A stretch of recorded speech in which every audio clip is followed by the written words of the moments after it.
Καλησπέρα σε όλους, αυτή είναι η πρώτη μου φορά που μιλάω έτσι σε βιντεάκι. Σήμερα θα σας δείξω ένα κολπάκι με ένα βαζάκι, ένα νόμισμα και 3 φύλλα. Δεν παίζει ρόλο πια. Λοιπόν, θα τοποθετήσουμε το νόμισμα πάνω στο βαζάκι.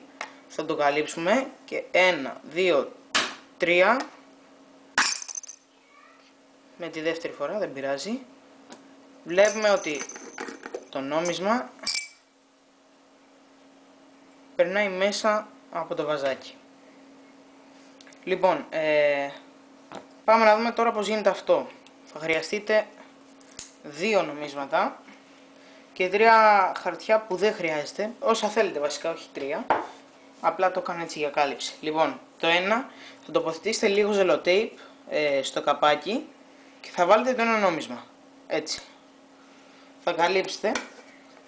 Αν και στο φως κάνει ένα σημαδάκι, ένα κύκλο.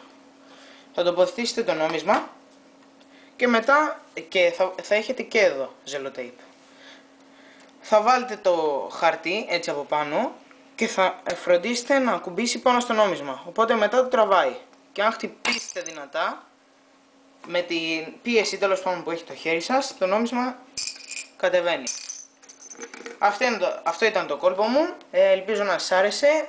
Αν σας άρεσε κάντε ένα like, ένα subscribe. Άμα δεν σας άρεσε αφήστε comment, κάντε dislike. Όλα καλοδεχούμενα είναι. Αυτά από μένα, τα λέμε στο επόμενο βίντεο.